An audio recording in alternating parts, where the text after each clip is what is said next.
السلام عليك يا أم المؤمنين. السلام عليك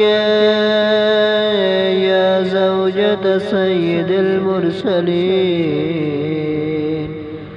السلام عليك يا أم فاطمة الزهراء سيدة نساء العالمين.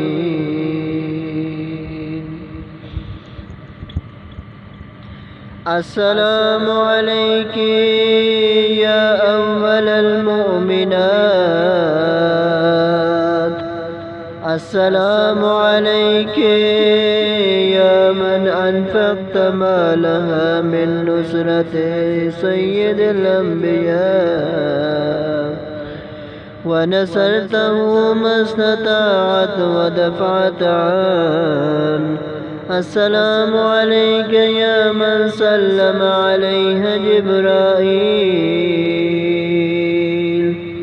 وبلغها السلام من الله جليل، فهينا لك بما أولاك الله من فاز. والسلام عليك ورحمة الله وبركاته.